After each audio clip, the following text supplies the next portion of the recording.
Quiero invitarle a que pueda abrir su Biblia en el Evangelio de Juan, capítulo 17, versículo 3.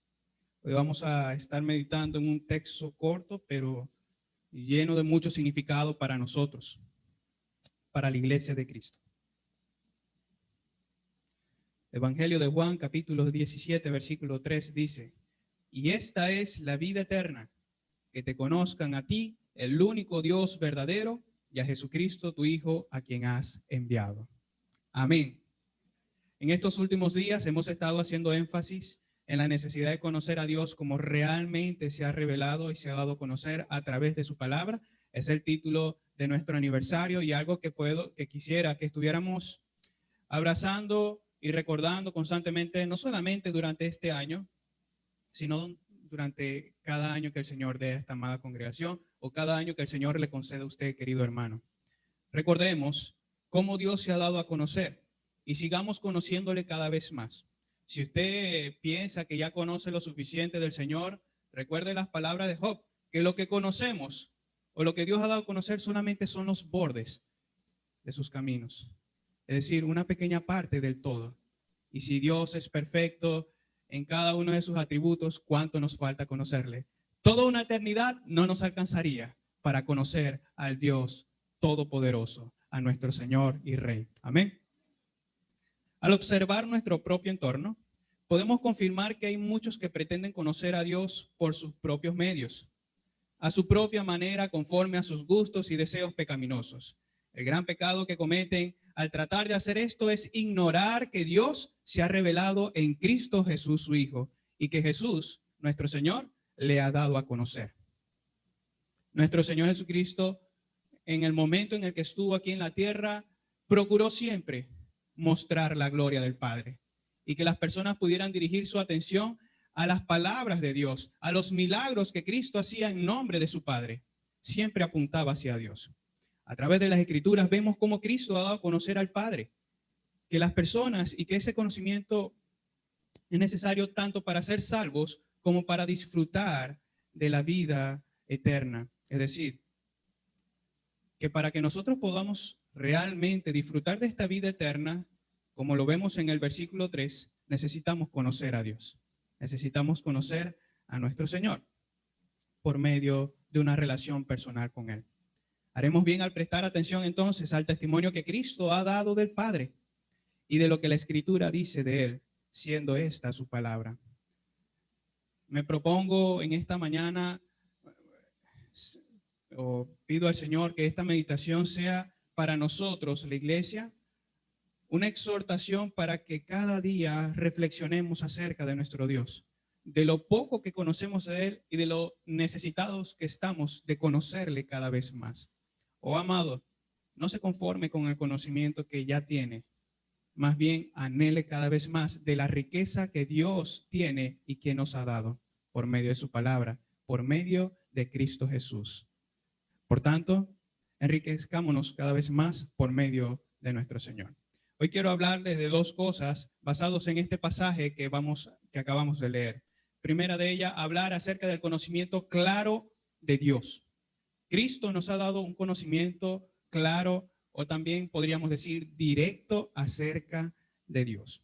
Y para empezar en este punto, quisiera recordarle y pedirle que, si es tan amable, se vaya ubicando allí en el Salmo 19. Salmo capítulo 19. Y leamos nada más el versículo 1. Miremos lo que dice el Señor aquí en su palabra. Los cielos cuentan la gloria de Dios y el firmamento anuncia las obras de sus manos. Este y otros pasajes dan testimonio de la revelación de Dios a través de la creación. Al considerar esta realidad, se puede decir, junto con el apóstol Pablo, que el conocimiento de la existencia de Dios, su eterno poder y deidad, se hace claramente visible por medio de las cosas que fueron creadas. Dios se ha dado a conocer. Quienes nieguen la existencia de Dios son necios. ¿Necios por qué? Porque Dios claramente ha dado a conocer su existencia. El simple hecho de que usted pueda observarse a usted mismo ya le puede hablar o le puede señalar a un diseñador inteligente. Este es Dios. ¿Cómo es posible que su cuerpo funcione a la perfección y que en este momento usted siga respirando, que sus pulmones sigan trabajando, su corazón, su cerebro? Amado hermano, es un diseño que solamente un Dios todopoderoso puede hacer. Eso nos lleva necesariamente a pensar, hay un Dios, hay un creador. Por tanto, no hay excusas. Dios se ha revelado. Pero esta revelación o este conocimiento de Dios no es suficiente. No es suficiente para conocerle de una forma más especial. Más bien, esta revelación o este conocimiento más especial de Dios lo podemos ver a través de Cristo. Recordará las palabras que se dicen allá en Hebreos, capítulo 1, versículo 1. Dios, habiendo hablado muchas veces y de muchas formas a los padres por los profetas, hoy nos ha hablado por medio de ¿quién? Del Hijo, de Jesucristo. Pues también tenemos este testimonio de Él. No solamente veamos lo que mencionan los escritores bíblicos, vayamos a las palabras más literales de Jesús.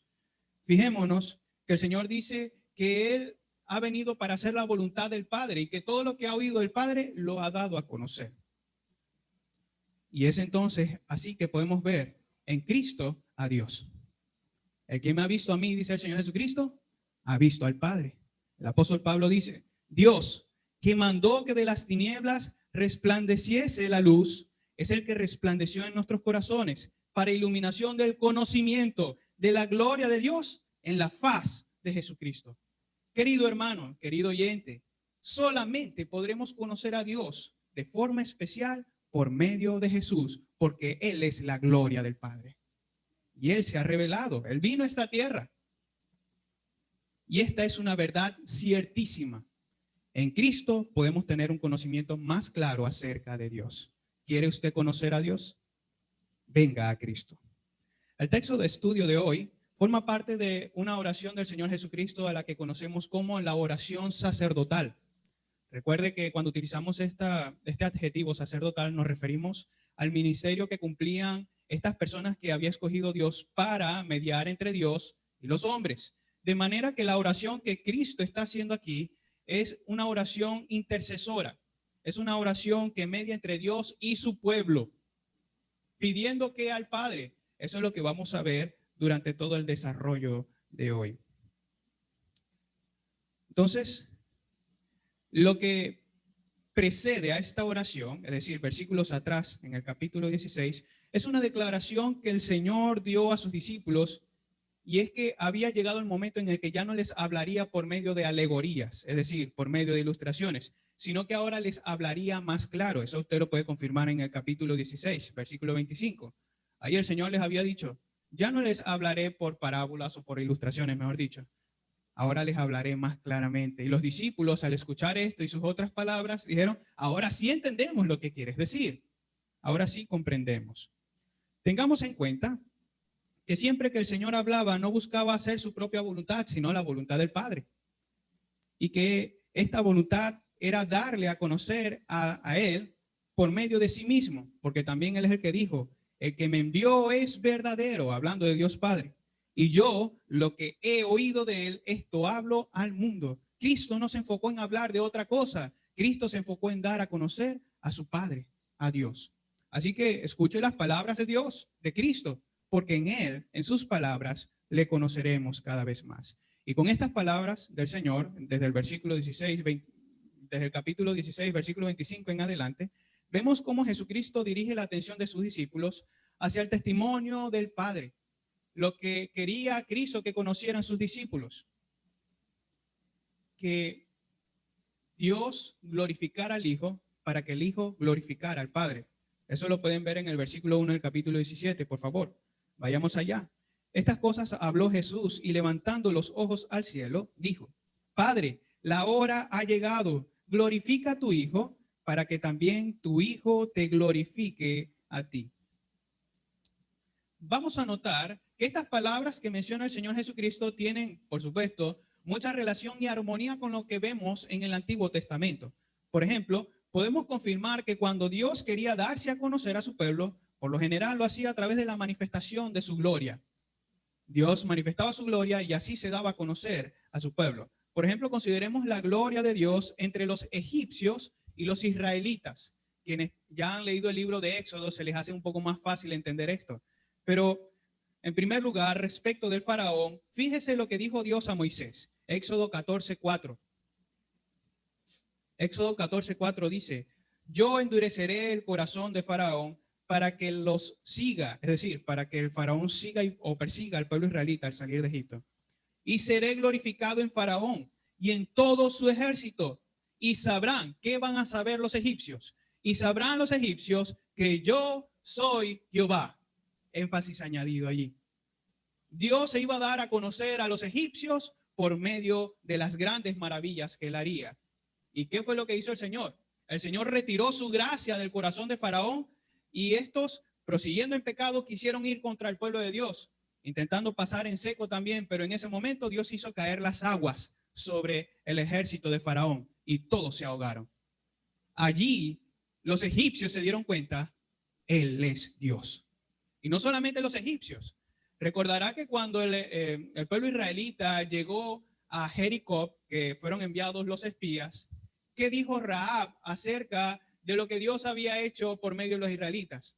Rahab había dicho: hemos escuchado lo que Dios hizo con ustedes al sacarlos de Egipto y también cómo destruyeron o vencieron a los otros reyes antes de cruzar el río Jordán. Por lo que Jericó estaba ciertamente aterrado. Habían conocido a Dios. Habían conocido de las obras y las maravillas de Dios y Dios se había dado a conocer que Él es Jehová. Ahora, no solamente se dio a conocer al mundo, sino que de una forma más especial se dio a conocer a su pueblo Israel. Éxodo capítulo 10, versículo 2. Dios dijo a Moisés que haría todas estas señales entre los egipcios para que cuentes a tus hijos y a tus nietos, hablando de Israel, las cosas que yo hice en Egipto y mis señales que hice entre ellos, para que sepáis que yo soy Jehová. Énfasis añadido. Estas señales se refieren a las plagas que Dios había enviado contra Egipto, por lo cual Dios se dio a conocer no solamente a Egipto, sino también a su pueblo Israel. ¿Qué quería Dios que conociera a su pueblo acerca de él? Que Él es Dios, que Él es poderoso. No es casualidad que cuando se introduzca el decálogo o los 10 mandamientos en Éxodo 20, el Señor comienza diciendo: oye Israel, yo soy Jehová tu Dios que te sacó de Egipto. No tendrás dioses ajenos delante de mí. El primero introduce recordándole lo que hizo y diciendo: yo soy exclusivamente tu Dios, me di a conocer a ti. Él no hizo eso con otras naciones, de escoger a una nación específica, sino que lo hizo únicamente con Abraham y se dio a conocer a través de él. Este principio de gloria y conocimiento es aquel al que Cristo apunta. Él quiere dar a conocer al Padre a través de su glorificación. ¿Cuál? La de Cristo. Esta glorificación no es más que la exaltación que vendría del Padre después de que Cristo hubiera dado su vida en expiación por los pecados. Notará que antes de su exaltación Cristo tuvo que ser humillado. Eso nosotros creemos por lo que dicen los evangelios. Cristo comenzó su humillación ¿desde qué momento? Desde la encarnación. Al hacerse hombre, al venir a esta tierra, creció y cuando comenzó su ministerio, ¿qué sucedió? En vez de recibirle y creer a su mensaje, dijeron de él: está endemoniado, es un blasfemo, es alguien que merece morir, entre otras cosas. No creían en él. A los suyos vino y los suyos no le recibieron. No creyeron a su testimonio. ¿Qué fue lo que sucedió posteriormente? Ellos mataron al Hijo de Dios. Mataron al Hijo de Dios y antes de eso lo humillaron todavía más, lo escupieron, le colocaron una corona de espinas, lo azotaron, lo abofetearon y todo lo que leemos en los evangelios hasta llegar a la muerte en la cruz. Eso es la humillación de Cristo. Pero ¿qué sucedió después? El Señor no lo dejó avergonzado. El Señor lo resucitó. Dios lo resucitó y lo levantó de entre los muertos con gran poder y le dio un nombre que es sobre todo nombre, por lo cual el apóstol Pablo dice allá en Filipenses 2, del 8 al 11, estando en la condición de hombre, se humilló a sí mismo, haciéndose obediente hasta la muerte y muerte de cruz, por lo cual Dios lo exaltó hasta lo sumo y le dio un nombre que es sobre todo nombre, para que en el nombre de Jesús se doble toda rodilla de los que están en los cielos y en la tierra y debajo de la tierra, y toda lengua confiese que Jesucristo es el Señor. ¿Para qué? ¿Se dan cuenta del juego de palabras que utiliza el apóstol Pablo? Cuando Dios glorifica o exalta a Cristo, al mismo tiempo Dios Padre es exaltado y glorificado. Por eso es que termina ahí el versículo, para gloria de Dios Padre. Volvamos a leer el versículo 1 del capítulo 17. Estas cosas habló Jesús y levantando los ojos al cielo dijo, Padre, la hora ha llegado, glorifica a tu Hijo para que también tu Hijo te glorifique a ti. El Padre iba a ser exaltado por medio de Cristo, a través de su pueblo. Y van a glorificar a Dios al ver sus portentosos actos. La gloria de Cristo en su resurrección, en su exaltación, al sentarse en el trono de gloria. Es necesario que Cristo fuese entonces humillado para que después fuera exaltado por el Padre y que al ser glorificado también el Padre fuera glorificado por el Hijo. Ese es el énfasis que se está dando aquí y lo que nosotros debemos conocer. Cuando Cristo es glorificado, Dios es glorificado y su pueblo le conoce todavía más. Recuerden, gloria, conocimiento. Dios se da a conocer a través de su gloria. Por lo que vemos en el resto del pasaje, vamos a leerlo, por favor, capítulo 17 hasta el versículo 5, y después vamos a estar hablando de versículos más adelante. Dice el 2, como le has dado potestad sobre toda carne para que dé vida eterna a todos los que le diste. Y esta es la vida eterna, que te conozcan a ti, el único Dios verdadero, y a Jesucristo, a quien has enviado. Yo te he glorificado en la tierra, he acabado la obra que me diste que hiciese. Ahora pues, Padre, glorifícame tú al lado tuyo con aquella gloria que tuve contigo antes que el mundo fuese. Con todas estas palabras, el Señor sencillamente procura dar a conocer y hacer evidente que su enfoque era dar a conocer a Dios por medio de su predicación, por medio de su vida y por medio de los milagros que hizo. Todo lo que él hacía apuntaba a Dios. En Juan 10:25 nosotros vemos algunas referencias. Por ejemplo, vayamos allá. Juan capítulo 10, versículo 25, y después saltamos a los versículos 37 y 38. El Señor Jesucristo le respondió a los judíos, os lo he dicho y no creéis. Las obras que yo hago en nombre de mi Padre, ellas dan testimonio de mí. Saltemos ahora al 37 y al 38. Si no hago las obras de mi Padre, no me creáis. Mas si las hago, aunque no me creáis a mí, creed a las obras, para que conozcáis y creáis que el Padre está en mí y yo en el Padre. Todo lo que hizo Cristo, todo apuntaba al Padre. De manera que cuando las personas creían en Cristo, ¿a quién estaban creyendo? Al testimonio del Padre. Por tanto, lejos esté de nosotros creer que el hombre puede conocer y relacionarse con Dios sin Cristo.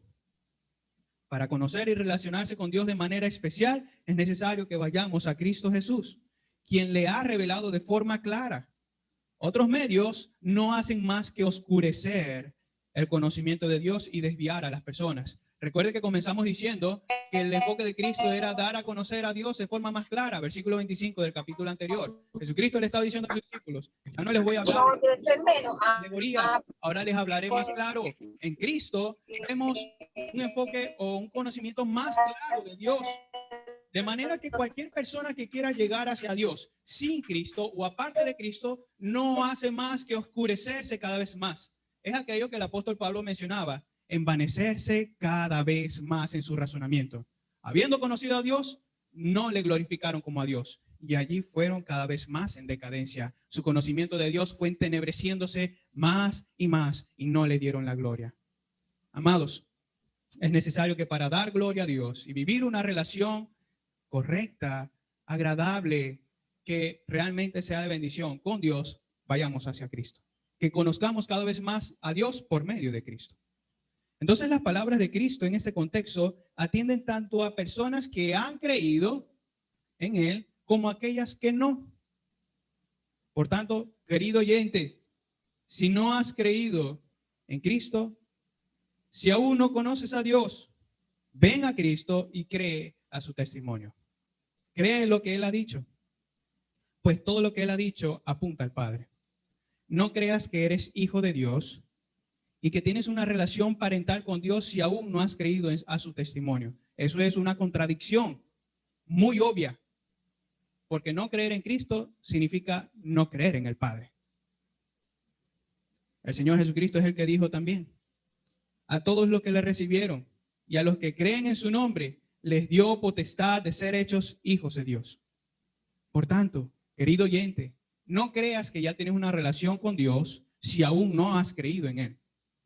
La única forma de que te relaciones con Dios de esta forma especial, que Dios te llame su hijo y que tú le puedas llamar su padre, necesitas venir a Cristo, porque Él le ha dado a conocer de forma más especial. Ahora bien, si ya has creído, querido hermano, considera que en Cristo se tiene un conocimiento más claro acerca de Dios, no más oscuro. Es más claro, no más oscuro. Hay creyentes que necesitan crecer más en su conocimiento del carácter de Dios. Recuerde que nuestra forma de vivir y pensar habla mucho de lo que creemos acerca de Dios. Por tanto, observe su propia vida. Si usted dice conocer a Dios, ¿cómo vive? ¿Cómo vive? Porque si usted dice creer en Dios, si usted cree en Dios y dice que Él es santo, que Él es justo, que Él es misericordioso, pero al mismo tiempo usted no vive en santidad, ni es misericordioso, como tampoco justo en todas sus obras, entonces hay un grave problema allí.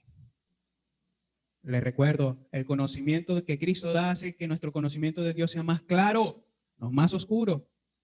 Por tanto, si nuestro conocimiento de Dios es errado, nuestra forma de vida también lo será. Consideremos un ejemplo nada más. ¿Recuerda el caso del pueblo israelita? El Señor se dio a conocer a ellos con actos portentosos. ¿Y qué sucedió? Después que Moisés subió al monte Sinaí y estuvo allá durante muchos días, ¿el pueblo qué quiso hacer? ¿Quiso adorar a Dios? Sí, pero de una forma incorrecta. Se hicieron una imagen de Dios. Aarón les dijo: tomen, este es Jehová que los sacó del pueblo de Egipto, y les motivó a que adoraran una imagen, un ídolo. Eso quiere decir que Dios se puede dar a conocer a nuestras vidas, pero si nuestro conocimiento de Dios no es correcto, muy probablemente vayamos a caer en el error.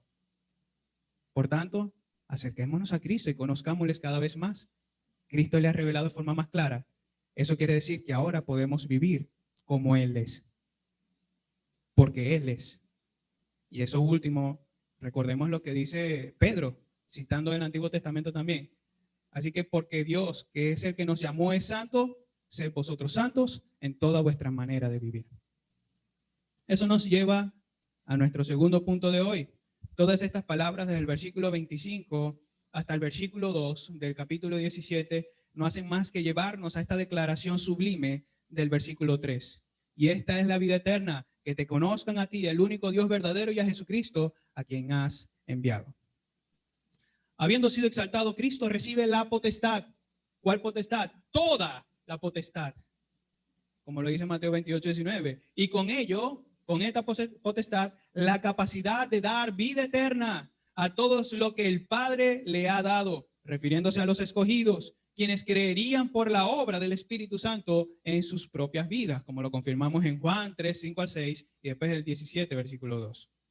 Aquí tenemos que hacer una pregunta para atender al texto de forma más exhaustiva. ¿De qué se trata la vida eterna? Sí, ahí el texto dice: y esta es la vida eterna, que te conozcan a ti, el único Dios verdadero, y a Jesucristo, a quien has enviado. ¿Pero de qué se trata esa vida? ¿De un solo conocimiento y ya? No, ahí es donde vamos a abordar más. Algunos podrían mencionar que esta vida eterna se trata de una vida que no está limitada por el tiempo. Es lógico, vida eterna. Otros podrían mencionar que se trata de la calidad de la vida. También es obvio. La vida eterna también habla acerca de esas cualidades que solamente va a tener la vida una vez que seamos glorificados. No va a haber enfermedad, no va a haber dolor, llanto, tristeza. Cuando Cristo venga y seamos glorificados, créame que ahí no vamos a padecer nada de lo que aquí estábamos padeciendo. Por eso podríamos decir que la vida eterna también se trata de calidad de vida. Pero, aunque estas cosas son ciertas, son solo una parte del todo. Esto que les acabo de mencionar, de que la vida eterna puede referirse a que no está limitada por el tiempo y que también se refiere a la calidad, son nada más una parte del todo. Entonces, ¿qué es la vida eterna? Como todo lo relacionado con las bendiciones en Cristo, la vida eterna se trata más bien de Dios. No tengamos un enfoque mundano de la vida eterna, como creyendo, bueno, la vida eterna se va a tratar de yo. No, saque eso de su mente. Piense con la mente de Cristo. Cuando estemos allá, usted no va a ser el enfoque. Cuando estemos allá, vamos a ser iluminados por Cristo. Allá nuestro enfoque va a ser Dios. Yo me lamento mucho cuando escucho personas decir, a mí me parece aburrido lo que vamos a hacer en el cielo, todo el tiempo adorando a Dios. ¿Te parece que eso es algo aburrido? Casi que cuando escucho eso digo blasfemia. Porque es que, hermanos, vamos a ver a Dios, nuestro creador. De eso se trata la vida eterna, conocerlo a Él. Es por eso que Cristo da una descripción de lo que nuestro corazón debe desear respecto de la vida eterna. Una relación nutrida por el conocimiento de Dios. Repito, una relación nutrida por el conocimiento de Dios. Y esta es la vida eterna, que te conozcan a ti, el único Dios verdadero, y a Jesucristo tu Hijo, a quien has enviado. Tenemos que decir que respecto de esto último, que acabamos de mencionar, que no se trata tanto del conocimiento de Dios como de la relación que se tiene con Él a partir de ese conocimiento. No creamos que la vida eterna es solamente conocimiento, no. La vida eterna se trata de relacionarse con Dios en base a ese conocimiento. Recuerde que cuando la palabra de Dios utiliza estos términos como que Dios nos conoció de antemano, no era que el Señor sabía que íbamos a nacer, no, sino que sencillamente Dios se había propuesto relacionarse con nosotros. Así que también tenemos que verlo desde esa perspectiva. Aquí el conocimiento de Dios implica relación con Dios. Así que nuevamente, no se trata tanto de conocimiento de Dios como de la relación que se puede tener con Dios a partir de ese conocimiento de Él. Para ser más claro en este punto, consideremos que una persona puede saber mucho, y créame hermano, mucho. Hay personas que hasta pueden saber más que algunos pastores acerca de Dios, pero no son cristianos. Los puede haber. Puede haber personas que puedan saber mucho acerca de Dios, pero si eso no es llevado a la práctica, no es más que un mero intelectualismo. Es una teología barata, lo que conocemos también. Teología barata es cuando usted conoce mucho, pero no lo lleva a la práctica. Eso no le va a servir de nada. Conocer, o mejor dicho, saber de Cristo no es lo mismo que conocer a Cristo. ¿Entendió eso? Espero que eso quede grabado en sus corazones allí. Saber de Cristo no es lo mismo que conocer a Cristo. Eso tenemos que tomarlo en cuenta. De ejemplo, para confirmar esto que se está diciendo, tenemos a los mismos fariseos. ¿Los fariseos sabían mucho acerca de Dios? Sí, mucho más de lo que usted y yo podríamos saber, ¿sabe? Ellos se aprendían el Antiguo Testamento de memoria. Ellos podrían citarle, si usted le dice, dígame el Salmo 119, completico, versículo tal. Bueno, eso se dio más para acá, después de los fariseos. El punto está en que ellos conocían mucho acerca de Dios, sí. Ahora, ¿se relacionaban con Dios? No. Por eso que en el caso de ellos, nosotros podemos ver muy claramente las palabras de Dios. Con sus labios me honran, pero su corazón está lejos de mí. Así que no crea que mucho conocimiento es vida eterna. Es la relación que se tiene con Dios a partir de ese conocimiento que Él ha dado de sí mismo.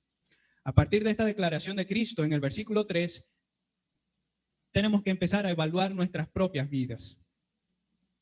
Si la vida eterna se trata de la relación con Dios, y esta última, es decir, esta relación con Dios, depende del conocimiento acerca de Él y de su Hijo, entonces, ¿qué tal estamos con ambas cosas? Repito, si la vida eterna se trata de una relación con Dios y esta relación depende del conocimiento que se tiene acerca de Dios, tenemos que preguntar, ¿cómo estamos en esas dos cosas? En la relación con Dios y en el conocimiento acerca de Dios. Amados, es aquí donde tenemos que empezar a reflexionar. ¿Conoce usted a Dios? ¿Qué es lo que la Biblia, lo que Cristo ha dicho acerca del Padre? Vamos a considerar dos errores muy comunes en relación con estos dos puntos que acabamos de hablar, de la relación con Dios y del conocimiento de Dios. Primer error, creer que poco conocimiento de Dios es suficiente para relacionarse con Él. Repito, primer error común que se comete, creer que un poco de conocimiento de Dios es suficiente para relacionarse con Él. En este asunto tenemos que pedir a Dios que nos guarde de la mediocridad. ¿En qué sentido? En creer que lo que ya conozco es suficiente. Hermano, eso es mediocridad. Todos los que estamos aquí no estamos ni así de conocer todo lo que Dios ha dicho en su palabra. Nada más échese una comparación con el apóstol Pablo. ¿Cree usted que conoce mucho? O como el apóstol Pablo, oh, querido hermano, el apóstol Pablo fue quizás la mente más prodigiosa en su siglo. Y él mismo dijo, no puedo tener un concepto más alto de mí que debo tener. Cuando estaba a punto de morir, le dijo a Timoteo, cuando vengas, tráete el capote y los rollos. Eso es, las escrituras, para seguir aprendiendo. Y si el apóstol Pablo, que era un apóstol, necesitaba aprender, ¿cuánto más nosotros? Necesitamos conocer cada vez más del Señor. Pidamos a Dios que nos guarde de la mediocridad, pues a causa de ella, algunos han dejado de disfrutar de las excelencias de Dios para conformarse solo con un poco del todo. ¿Cuáles son las excelencias de Dios? Piensa en sus atributos. Esos atributos comunicables de Dios como los atributos que no son comunicables. Les recuerdo, atributos que no son comunicables. Eternidad, inmutabilidad, omnipotencia, omnipresencia, omnisciencia. Son cosas que no comunica Dios a nuestras vidas, pero hay otros atributos que sí son comunicables, como por ejemplo la santidad. Para que no quede duda, cuando hablo de ese atributo incomunicable de la eternidad, porque algunos dirán, pero no vamos a tener vida eterna. Sí, pero a diferencia de Dios, nosotros no existimos desde la eternidad. Esa es la diferencia, eso es lo que quise comunicar. Nosotros empezamos a existir a partir de un punto en el tiempo y a partir de ahí disfrutaremos de la eternidad. Pero no somos como Dios, que existimos desde la eternidad. Eso es lo que quise decir. Entonces, esas son las excelencias de Dios. ¿Qué tal está en la reflexión de esos atributos de Dios? Cuando nosotros aprendemos de ellos y reflexionamos en estas excelencias, nuestra vida es nutrida. Conocemos cada vez más al Señor y vivimos más conforme a ese conocimiento de Él. Pero si somos mediocres, ¿cómo vamos a estar en esta relación con Dios? No va a ser muy buena. Este error, y les comento esto, este error es visible cuando solo se conoce a un Dios bueno y amoroso, pero se desconoce a un Dios que es santo y fuego consumidor. ¿Ya empieza a entender lo que trato de decir? Un poco de conocimiento de Dios no es suficiente para relacionarse con Él. Por eso es que si usted nada más cree en un Dios que es amor y que es bueno, se va a llevar un gran encontronazo, y disculpen mis términos, cuando se encuentre con un Dios que es santo y que es fuego consumidor. Hoy lo leímos, el profeta Isaías dijo de sí mismo, ay de mí que soy muerto, porque siendo hombre inmundo, mis ojos han visto al Todopoderoso. Cuando se encuentre con la santidad de Dios, entonces ahí va a ser humillado. Entonces, amados, no desconozca que Dios se ha dado a conocer en diferentes atributos. No se quede con aquellos que a su parecer son muy bonitos y buenos. Ay, yo quiero ir a Dios porque Él es bueno y Él es amor, amor, amor. Como dijo un teólogo. No, la Biblia no dice que Dios es amor, amor, amor. La Biblia dice que Él es santo, santo, santo. Amén. Iglesia, está conmigo, ¿no? Otra forma visible de este error es evidente cuando las personas desconocen la soberanía de Dios y su relación con la salvación. A causa de este desconocimiento, de este atributo de la soberanía de Dios, se llega a pensar que la elección de Dios descansa en su previsión y no en su libre voluntad para escoger a unos y a otros no. Hermanos, Dios escoge a quien Él quiera. Ya este es un punto que yo sé que tratamos como algo un poco más profundo, pero déjeme decirle esto. Dios la ha revelado en su palabra y no podemos desecharla.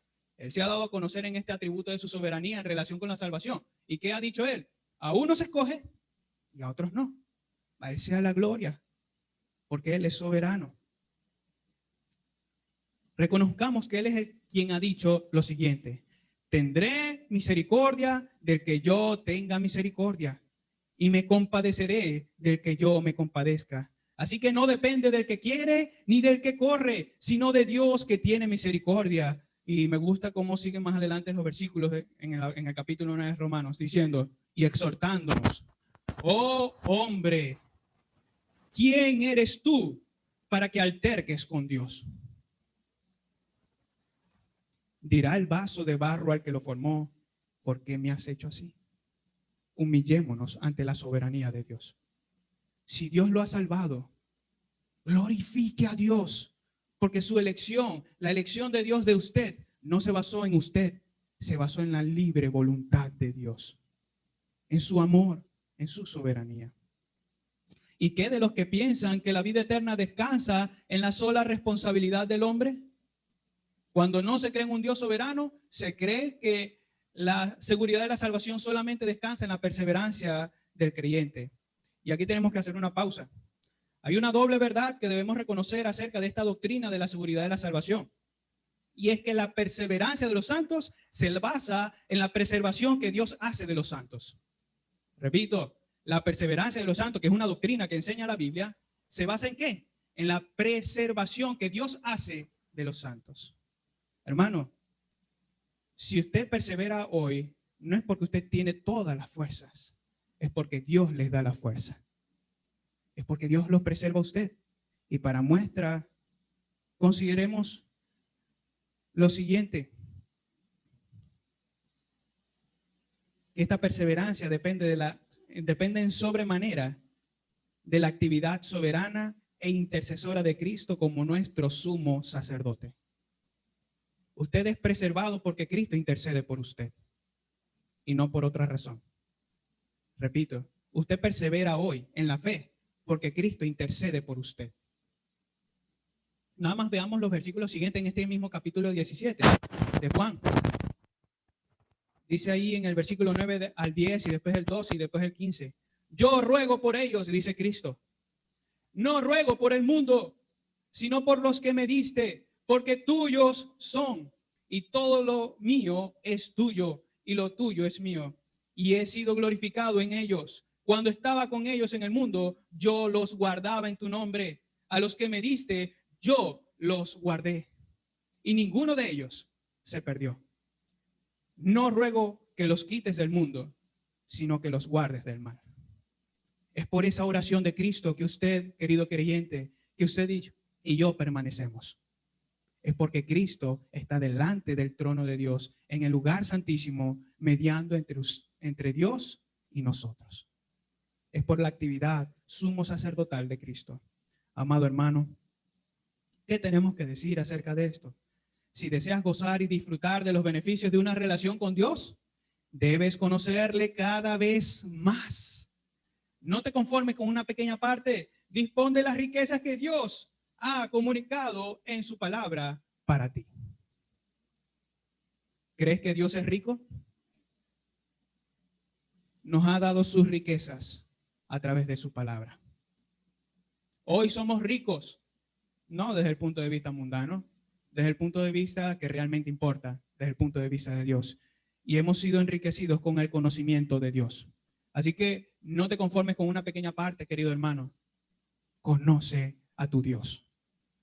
Recuerdo el versículo de Daniel, donde dice que el pueblo que conoce a Dios actuará. Nuestra relación con Dios se va a basar en nuestro conocimiento de Dios y vamos a actuar conforme a esa realidad.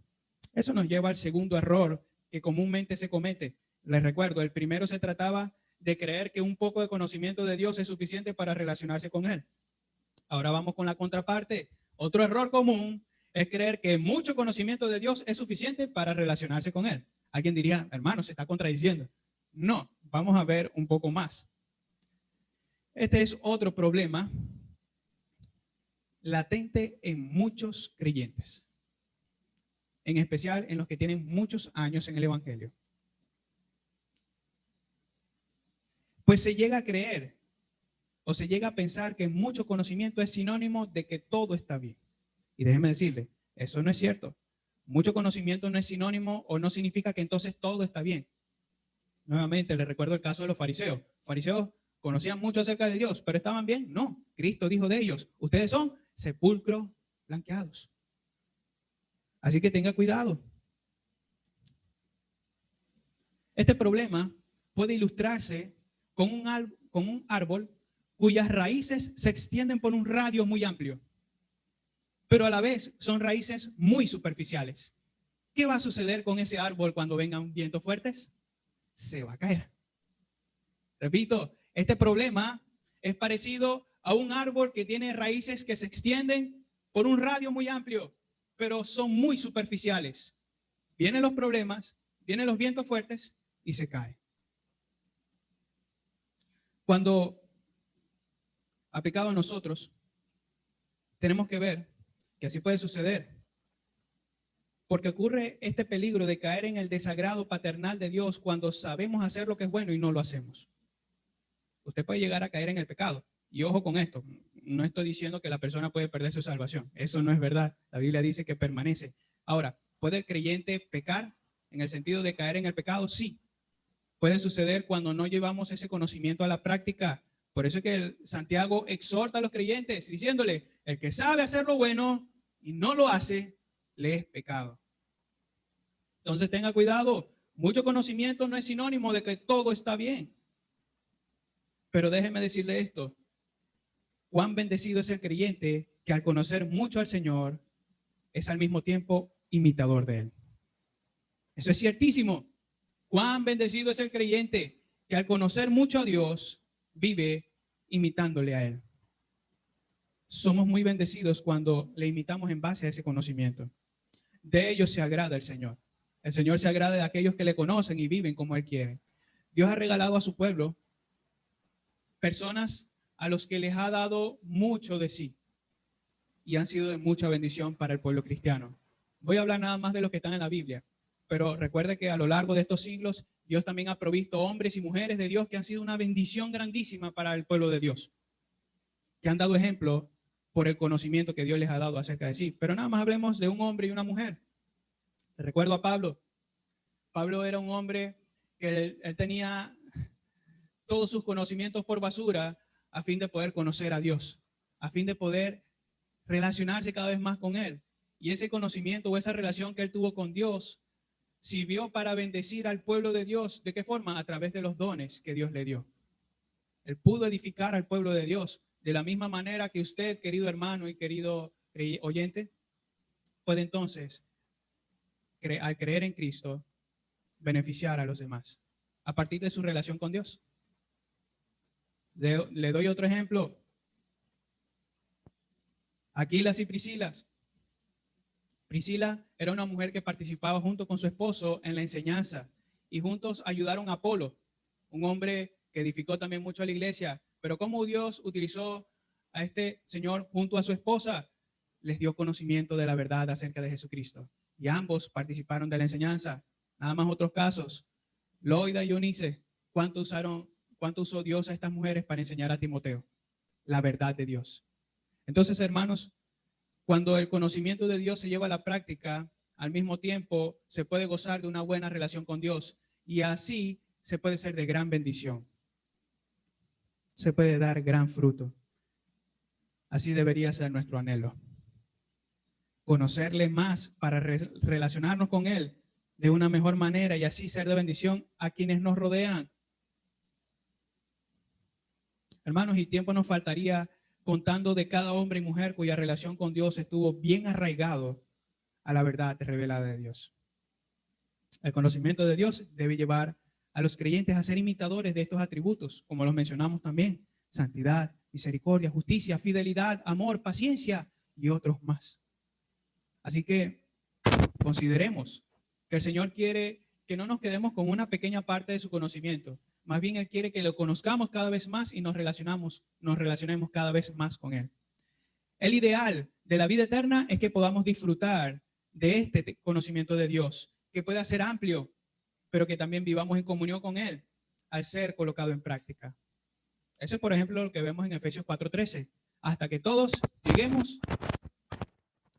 lleguemos a la unidad de la fe y del conocimiento del Hijo de Dios, a un varón perfecto, a la medida de la estatura de la plenitud de Cristo.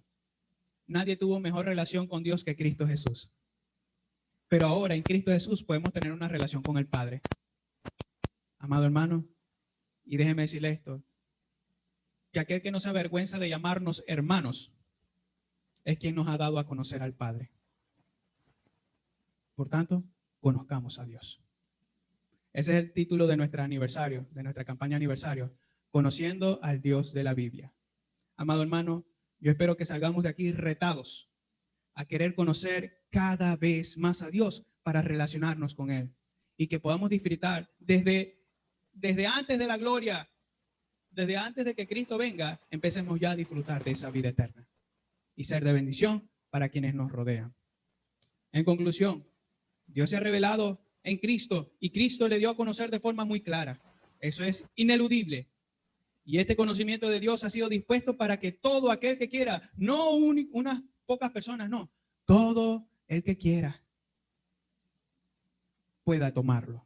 Solo aquellos que conozcan al Padre por medio del Hijo tienen vida eterna. Y eso también es innegable. Esta vida eterna se trata más de una relación con Dios que un simple conocimiento de Él. Hermanos, hacemos bien al procurar conocerle cada vez más y llevar a la práctica todo lo que nos ha revelado el Señor para disfrutar de la vida eterna. Amén. Vamos a colocarnos de pie.